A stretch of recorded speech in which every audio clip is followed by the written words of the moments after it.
நம்முடைய உடல்நலம் பாதிக்கப்பட்டிருந்தா கூட வேற ஒன்றும் வேண்டாங்க. உணவு பிடிக்காது, தூக்கம் பிடிக்காது, சொந்தக்காரங்களை பார்க்க பிடிக்காது, எதுவுமே பிடிக்காது. ஆனால் எது பிடிக்கும் தெரியுமா?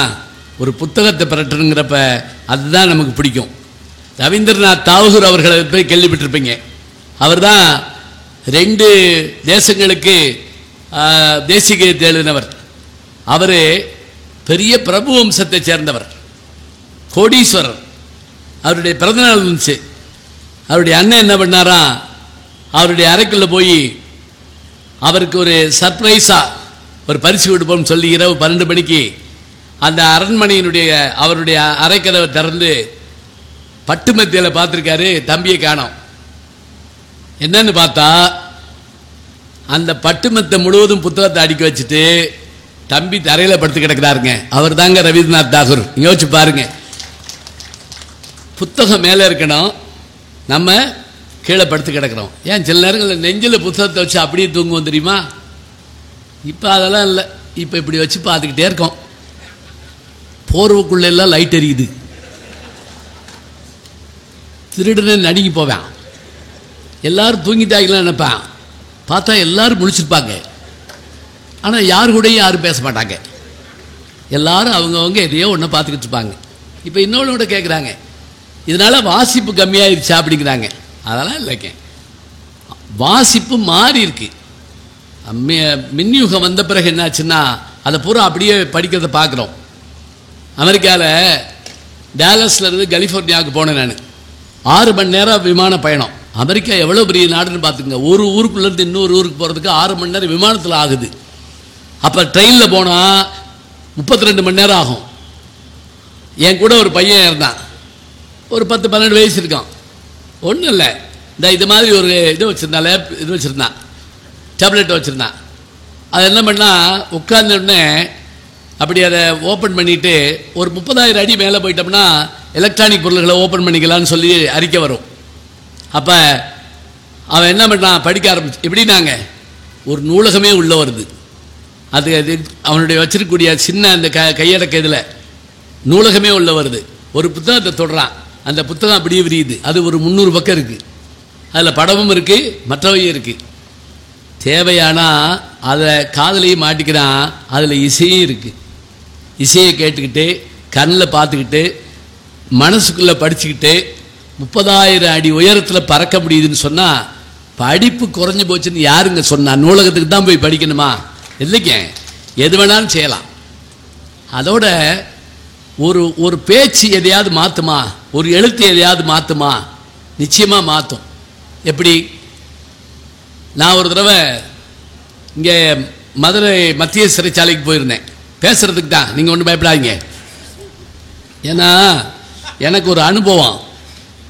ஒரு தடவை நான் சென்னை போகிறதுக்கு பஸ்ஸில் ஏறி உட்காந்துருந்தேன். ஒருத்தர் வந்தவர், சார் நல்லா இருக்கீங்களா, ஜெயிலில் பார்த்தோமே அப்படின்ட்டு போயிட்டாரு. என் பக்கத்தில் உட்காந்துருந்த ஒரு ஆளுங்க மெட்ராஸ் வரைக்கும் நான் ஒரு 13 கொலையாவது பண்ணியிருப்பேனாக்குன்னு நினச்சி அடிக்கடி என் காலை தொட்டு கும்பிட்றாரு. தப்பா எடுத்துக்கிறாங்க, தப்பா எடுத்து, ஏய் சுதந்திர தினத்துக்கு பேச போனோம்யா, சும்மா இருந்தோல அப்படின்னு சொல்லி அவரை நான் திருப்திப்படுத்தவே முடியல. அவர் சொன்ன ஒரே ஒரு வார்த்தை, நான் ஜெயிலில் பார்த்தோமே ஞாபகம் இருக்கா, அவ்வளோதான். அங்கே ஒரு தடவை பேச போயிருந்தேன். அதில் என்ன ஆச்சரியம் தெரியுங்களா? பட்டிமன்றம். அங்கேயும் நடுவர் நான் தாங்க. பேசுறதெல்லாம் அங்கிருந்த அந்த சிறையில் வாழ்ந்துட்டு இருக்கக்கூடிய பெருமக்கள் தான் பேசுகிறாங்க. அவங்க பேசுறத பார்த்து எனக்கு ஆச்சரியமாக இருந்தது. அழகாக பாடுறாங்க, அருமையாக பேசுகிறாங்க, நல்ல நகைச்சுவைகள் சொல்கிறாங்க. எனக்கு அப்படியே கூட்டி போயிடலாம்னு கூட வந்துச்சு. ஒரு டீம் கிடச்சிருச்சு அப்படின்னு கூட இருக்கு இல்லை சொல்கிறேன். ஒரு புது டீம் கிடச்சி அப்படிங்கிற மாதிரி பேசிட்டு வந்துட்டேன். ஒரு 1.5 மாதம் கழிச்சு புதிய தலைமுறைன்னு ஒரு பத்திரிக்கை, அதில் ஒரு செய்தி வந்ததுங்க. என்னென்னு பார்த்தா, ஒருத்தர் வீட்டிலே நூலகம் திறந்திருக்காரு. எங்கள் அருப்புக்கோட்டை பக்கத்தில் ஆவியூருக்கு தாப்பில் வீட்டிலே நூலகம் திறந்திருக்காரு. அவர் என்ன சொல்கிறாரு, எங்கள் தெருவில் நடந்த சின்ன கலவரத்தில் என் பேரையும் சேர்த்து கொடுத்துட்டாங்க. நான் ஜெயிலுக்கு போயிட்டேன். நான் போயிருந்த நேரம் தான் பேராசிரியர் ஞானசம்பந்தன் பேச வந்திருந்தார். அப்போ ஒரு புத்தகத்தை பற்றி ரொம்ப அழகாக பேசினார். நான் உடனே நினச்சேன், வீட்டுக்கு வந்த உடனே முதல்ல நம்ம வீட்டில் ஒரு நூலகத்தை உருவாக்கணும்னு சொல்லிட்டு வீட்டினுடைய முன்பகுதியை இடித்து நூலகமாக மாற்றி அந்த நூலகத்தில் புத்தகத்தை வச்சு எங்கள் ஊரையே படிக்க வச்சுருக்கேன். பார்த்தீங்களா எங்கே நடந்தது? நான் பார்த்து நான் வியப்படைஞ்சு போனேங்க. நான் அவருக்கு பதில் சொன்னேன், ஒருவேளை உங்கள் வீட்டுக்கு ஏதாவது ஃபேன் தேவையாக இருந்துச்சுன்னா சொல்லுங்கள், நான் வாங்கி தர்றேன். ஏன்னா வர்றவங்க காற்றோட்டமாக படிக்கட்டும். இதாங்க வேணும். படிப்புங்கிற விஷயத்தில் நமக்கு அத்தனை ஈடுபாடு வேணும். எதை படிக்கலாம்? ஒரு கேள்வி நான் சொல்லி சுருக்கமாக முடிச்சிடுறேன், ஏன்னா அடுத்து அவங்க பேசணும். எதை படிக்கலாம் அப்படின்னு கேட்டால் எல்லாத்தையும் படிக்கலாங்க. சங்க இலக்கியமாக படிக்கலாம். சொன்னாங்க இல்லையா, 2000 ஆண்டுகளுக்கு முற்பட்ட தமிழனுடைய நாகரிகத்தை நீங்கள் தெரிந்து கொள்ள வேண்டும் என்றால், மதுரையினுடைய வரலாற்றை தெரிய வேண்டும் என்று சொன்னால் மதுரை காஞ்சி படியுங்கள். நெடுநல் வாடை என்ற ஒரு நூலை படியுங்கள். மதுரை நக்கீரனார் பாடிய நெடுநல் வாடை படியுங்கள். நெடுநல் வாடை, நெடுநாள் வடைன்னு எழுதிடப்படாது, நெடுநல் வாடை, வாடை நல்வாடை நெடுவாடை, அவ்வளோதான். மதுரை காஞ்சி, மதுரையை பற்றி அவ்வளவு அழகாக இருக்குங்க. நேர்முக வர்ணனை. என்னைக்கு அரங்கேற்றம் பண்ணப்பட்டதுங்களா? திருவோண நன்னாள் அன்று தான் அரங்கேற்றம் பண்ணப்பட்டது மதுரை காஞ்சி. மதுரையை பற்றி நீங்கள் தெரிஞ்சுக்கிறதுனா அதில் தெரிஞ்சுக்கலாம். அது மட்டும் இல்லை, மதுரையை பற்றி அன்னை பாடின பாட்டு தான் தெரியுமா, இப்போ இருக்க பாட்டு இல்லையா? எவ்வளோ சொல்லலாம். மதுரைக்கு ஒரு புலவர் வர்றார். இந்த வரலாற்றை நான் எதில் படித்தேன் அப்படின்னு கேட்டிங்கன்னா, என் சரித்திரம் எழுதிய உவேசா அவர்கள் அதில் ஒரு செய்தியை சொல்கிறார். அவங்க வாத்தியார் திருச்சிரபுரம் மீனாட்சிச்சந்திரன் பிள்ளை, 2 பேரும் பட்டீஸ்வரத்துக்கு பக்கத்தில் இப்படி காலங்காத்தால் கம்மாக்கரை பக்கம் போகிறாங்க. அவர் எந்நேரம் வாத்தியார்கிட்ட பாடம் கேட்டுக்கிட்டே இருப்பார். யார்? மீனாட்சிச்சந்திரன் பிள்ளைகிட்ட. இந்த ஊருக்கு என்ன பெருமைன்னு கேட்டாரா பட்டீஸ்வரத்துக்கிட்டக்க. ஒன்றும் இல்லை, இங்கே இருக்கக்கூடிய இந்த கோயிலில் முன்னாடி இருக்கக்கூடிய நந்தி லேசாக சாஞ்சிருக்கோம், போய் பாரு அப்படின்னாரா. இவர் போய் பார்த்து வந்திருக்காரு. ஆமாம் சாஞ்சிருக்கேன், என்ன அப்படின்னு கேட்டிருக்காரு. நந்தனாருக்காக நந்தி விலகிச்சுன்னு கேள்விப்பட்டிருக்கோம் திருப்பன்கூரில், இங்கே சாஞ்சிருக்கே காரணம் என்ன? அதுக்கு அவர் சொன்னாராம், திருஞான சம்பந்தர் முத்துப்பந்தல் பெற்று வந்தபோது அம்பிகை ஆச்சரியத்தோடு திருஞான சம்பந்தர் முத்துப்பந்தல் பெற்று வருகிறாராமே, பார்க்க வேண்டுமேன்னு சொன்ன உடனே நந்தி மறக்குதேன்னு சொன்ன சிவபெருமான் அப்படின்னாராம். அந்த நந்தி லேசா அப்படி சாஞ்சிச்சான். அங்கிருந்து அந்த அம்மா திருஞான சம்பந்தரை பார்த்த இடம் தான் பட்டீஸ்வரம், திருப்பட்டீஸ்வரம். சுவாமி மலைக்கு பக்கத்தில் இருக்கு. சொன்ன மாதிரி போய் பார்த்துட்டு வரலாம், தெரிஞ்சுக்கிறவும் செய்யலாம். இதுக்கு இந்த ஊருக்கு இன்னொரு பேர் பக்கத்து ஊர் இருக்கு, இந்த அந்த பேர் கேள்விப்பட்டிருக்கேன்னு கேட்டாராம். இல்லையே கேள்விப்படலையே. இல்லை கேள்விப்பட்டிருப்ப, நான் சொல்கிறேன் பாரு. ஒரு புலவன் மதுரைக்கு வந்து பாண்டிய மன்னனை பார்க்க வர்றான். பார்க்க வந்தால் பார்க்க முடியல, அவ்வளோ சுலபமாக பார்க்க முடியுமா? முடியாது. 1 நாள் 2 நாள் 3 நாள் ஆச்சு. பசி தாங்க முடியல, குளிர் தாங்க முடியல. அவன் என்ன பண்ணா, கையை அப்படி கட்டிக்கிட்டு அப்படியே சுருண்டு படுத்து கிடக்கிறான். அந்நேரம் ஆகாயத்தில் பறவைகள் பறந்து போகுது. அதை பார்த்துட்டு என்ன பண்ணுறான் தெரியுமா, பறவை வீடு தூது மாதிரி ஒன்று அனுப்புகிறான். அந்த காலத்தில் தூது அனுப்புறதுலாம் என்ன அப்படின்னா, மேகத்தை தூது விடுவாங்க, தென்றலை தூது விடுவாங்க, தமிழை தூது விடுவாங்க. இன்னைக்கு இருக்கா தூது விடுறது? இருக்கு. மெசேஜ் இருக்குல்ல, அது விரல் விடு தூது. ஞாபகம் வச்சுக்கங்க, விரல்லே போடுறோம்ல, அது விரல் விடு தூது. இவன் இந்த புலவன் பார்த்துட்டு அந்த பறவைகளை பார்த்து சொன்னானா, எப்படி? சிவந்த நிறமுடைய பனங்கிழங்கை பிறந்தது போன்ற மூக்கை உடைய. பனங்கிழங்கு சாப்பிட்டுக்கீங்களா? சில பேருக்கு பனங்கிழங்கெல்லாம் சாப்பிட தெரியாது, எடுத்து நச்சு நச்சுன்னு அப்படி திங்கக்கூடாது. முதல்ல பனங்கிழங்க தலைகளாக பிடிச்சி அதை உரித்து நடுவில் இருக்க நரம்பை எடுத்து போட்டுட்டு கொஞ்சம் கொஞ்சமாக ஒடிச்சு கரும்பு துண்டு திங்கிற மாதிரி திங்கணும். நாராய் நாராய் செங்கால் நாராய் பழம்படு படங்கின் கிழங்கு பிளந்தன்ன பவளக்கூர்வாய் செங்கால் நாராய். நேராக அதுக்கு ஒரு விண்ணப்பம் கொடுக்குறாரு பாருங்க அவர். நீயும் நின் மனைவியும் கூட போகிறது ஒய்ஃபா, நீயும் நின் மனைவியும் தென்திசை குமரியாடி. புரியுது இல்லையா? தென்திசை குமரியாடி வடதிசை ஏகுவீராயின். எங்கூர் பக்கம் போனீங்கன்னா எம்மூர் சத்திமுற்று வாவியில் தங்கி, சத்திமுற்றம் தான் அவர் ஊர். எம்மூர் சத்திமுற்றத்து வாவியில் தங்கி, அங்கே வாவின்னா குளம்னு அர்த்தம். வாவியில் தங்கி எங்க வீடு அடையாளம் பின்கோடெல்லாம் சொல்லணும்ல. அடையாளம் என்ன தெரியும்? மழை பெஞ்சு ஒழுகி செவர் கீழே விழுந்து கிடக்கு எங்க வீடு. அது நனை சுவர் கூரை கனைகுரல் பள்ளி பாடு பார்த்திருக்கும். என் மனைவி பள்ளி சொல்ற பலனை பார்த்துக்கிட்டு இருப்பா. அவளை பார்த்து எம்கோன் மாறன் வழுதி கூடலில், வழுதினா யாரு? பாண்டிய மன்னன். கூடல்னா மதுரை. கூடலில் ஆடையின்றி வாடையில் மெலிந்து. என்ன அழகான வார்த்தை பாருங்க. ஆடையின்றி வாடையில் மெலிந்து கையது கொண்டு மெய்யது புத்தி காலது கொண்டு மேலது தளி பேழையில் இருக்கும் பாம்பன உயிர்க்கும் ஏழையாளனை கண்டவும் என்று நீ போய் சொல்லணும் சொல்லி கண்டதும் என்று நீ சொல்லுன்னு சொல்லி அந்த புலவன் பாடினானா. இத நகர்மலம் வந்த பாண்டிய மன்னன் கேட்டுட்டு அந்த பாட்டில் சொக்கி போய் அந்த புலவன் என்ன பண்ணானா, அப்படியே அரண்மனை கூட்டு போய் எல்லாவற்றையும் கொடுத்து அனுப்பினான்ங்கிற கதையை நம்ம கேட்கிறோம். அந்த ஊர் சத்திமுற்றம் அப்படின்னு யார் சொல்றா? திருச்சிரபுரம் மீனாட்சி சுந்தரம் பிள்ளை ஊவேசாவுக்கு சொல்றாரு. ஒன்னு படிச்சா இன்னொன்னோட ஒப்பிட்டு தெரியணுங்க. ராமாயணம் படிக்கிறோமா ஒப்பிட்டு பார்க்கணும், மகாபாரதம் படிக்கிறோமா ஒப்பிட்டு பார்க்கணும், கந்தபுராணம் படிக்கிறோமா ஒப்பிட்டு பார்க்கணும். கந்தபுராணத்தில் வருகின்ற சூரபத்மன் 108 அண்டங்களை 1008 ஆண்டுகள் ஆண்டான் அப்படின்னு படிக்கிறோம். சிரிப்பு தாங்க முடியல நமக்கு. பொய் சொல்ல ஒரு அளவே கிடையாது அவங்களுக்கு அப்படின்னு நம்ம நினைக்கிறோம். அப்படி இல்லைங்க. பூமியை போல அண்டங்கள் இருக்கின்றனன்னு நம்முடைய புராணங்கள் சொன்னா நம்பல. இப்ப அமெரிக்காக்காரன் ஒரு தொலைநோக்கி வச்சிருக்கான், ஜேம்ஸ் வெப். அந்த தொலைநோக்கிக்கு பேரு. அது வியாழ கிரகத்தை படம் எடுத்து அனுப்புது. அதுபோல இங்க இருக்கக்கூடிய இந்த அண்டம் மாதிரி பல்வேறு அண்டங்கள் தனியா இருக்கு அப்படிங்கறத இன்றைக்கு ஜேம்ஸ் வெப் கேமரா நமக்கு சொல்லுது. இது சொன்னா நம்புவோம், நம்மளா சொன்னா நம்ப மாட்டோம். புராணத்தில் சொன்னா என்ன செய்யறோம்? இல்லைன்னு சொல்லிடுறோம். ஆனால் அவையெல்லாம் இருக்கின்றன. இவற்றை நாம் ஒப்பிட்டு பார்த்து தெரிந்து கொள்ள வேண்டும். ஒரு செய்தியோட முடிக்க போறேன். என்ன? இப்ப ஸ்டீவன் ஹாக்கின்ஸ்னு ஹாலிவுட்னுடைய மிகப்பெரிய ஸ்டார் டைரக்டர். அவருடைய படங்கள்ல நீங்க பார்த்தீங்கன்னா அயல் கிரக மனிதர்களை பற்றிய படங்கள். அயல் கிரகத்தில் மனிதர்கள் இருப்பார்களாம். அவர்கள் என்ன மாதிரியான ஆடை போட்டிருப்பாங்க, இந்த மாதிரி ஒரு நம்ம குழப்பம் வரும். இதுக்கு நீங்க மகாபாரதத்துக்குள்ள போனீங்கன்னா கண்டுபிடிக்கலாம். எப்படி தெரியுமா? இந்திரன் ஒரு நாள் தன்னுடைய மகனாகி அர்ஜுனனை பார்க்க வர்றான். வந்து நீ எனக்கு ஒரு உதவி செய்யணும்.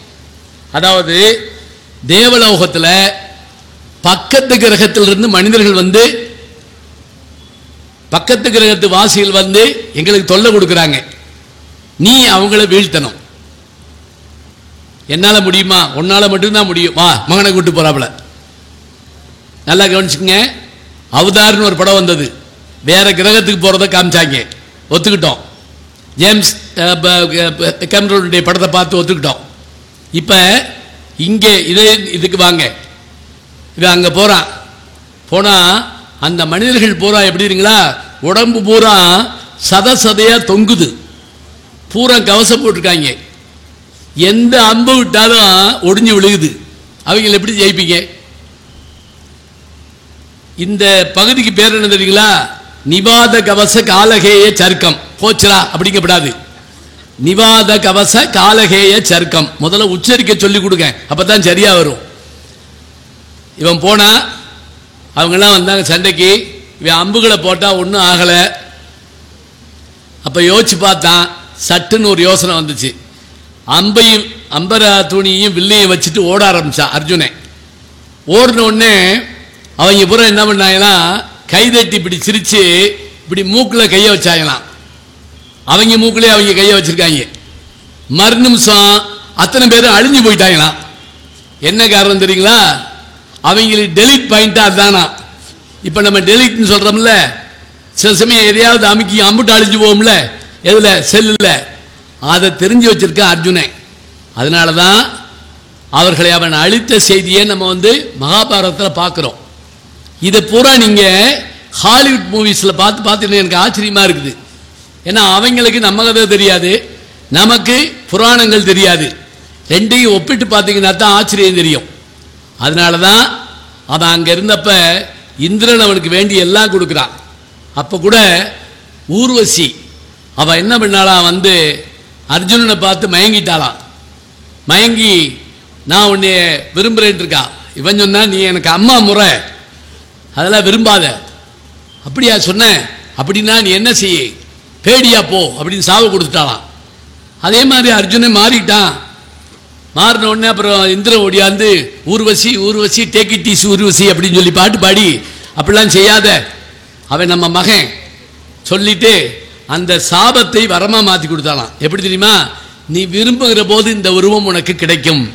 அது எப்ப பயன்படுத்தி சரிங்களா, விராட பருவத்தில் தர்மன் கங்கபட்டர் என்ற பெயரோடு வந்தபோது, பீமனன் பலாயனன் என்ற பெயரோடு வந்தபோது, அர்ஜுனன் மிருகநிலை என்ற பெயரோடு பேடியாக இருந்து உத்தரகுமாரிக்கு பரதநாட்டியத்தை கற்றுக் கொடுத்தான்ங்கிற செய்தியை பார்க்கிறோம். அப்ப புராணங்களில் இலக்கியங்களில் வரலாறுகளை நாம் பார்க்க வேண்டும். வெறும் வரலாறா புராணமா மற்றதா மட்டும் படிக்க வேண்டாம்.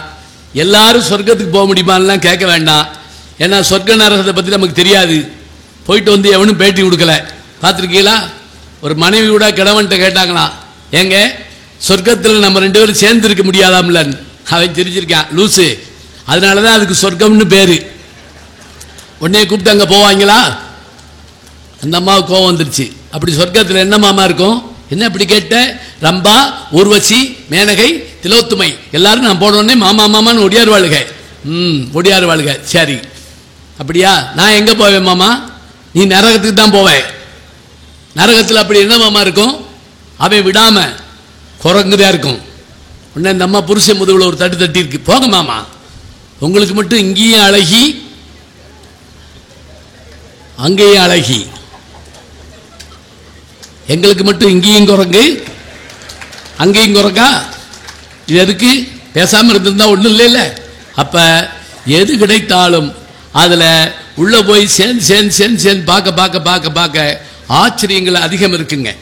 நீங்க ஒரு இலக்கியத்தை படிக்கிறப்போ ஒரு கவிதை படிக்கிற போதோ ஒப்பிட்டு பார்க்கின்ற நோக்கோடு படிப்பீர்களே ஆனால் அதில் 1000 செய்திகள் இருக்கும்.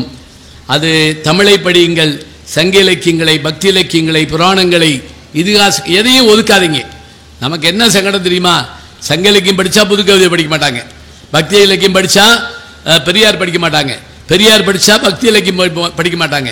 அப்படி இல்லைங்க, ஒரு தடவை பிறக்கிறோம், ஒரு தடவை சாகிறோம், இன்னொரு தடவை வரப்போகிறோமா சொல்லுங்க பார்ப்போம். எல்லாருக்கும் டேட் ஆஃப் பர்த் தெரியும், டெத்து தெரியுமா, தெரிஞ்சா சந்தோஷமா இருப்பாங்களா? அதில் சில பேர் சந்தோஷமா இருப்பான். நானாவது டிசம்பர், அவன் பிப்ரவரி, அப்புறம் தேதியை சொல்ல ஆரம்பிச்சுருவாங்க மாடியில் ஏறி, அந்த நவம்பர் 6 போகிறேன் பாரு, அந்த அக்டோபர் 8, அப்புறம் சில பேர் நம்ம வீட்டுக்கு வந்துடுவாங்க, இன்னைக்கு உங்கள் டேட் அப்படிமா.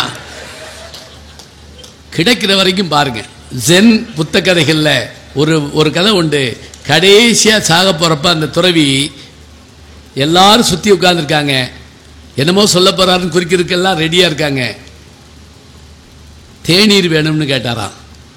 ஒரு கோப்பையில் கொண்டு வந்து தேநீர் கொடுத்தாங்களாம்.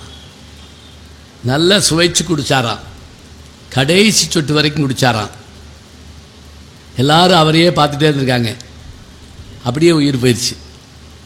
என்ன சொன்னார், டீ குடிச்சாரே என்ன சொன்னார், அவர் சொன்னது இதுதாங்க, கடைசி சொட்டு வரை வாழ்க்கையை அனுபவிக்க கற்றுக்கொள், ஏனென்றால் மீண்டும் கிடைக்கும் என்பது தெரியாது.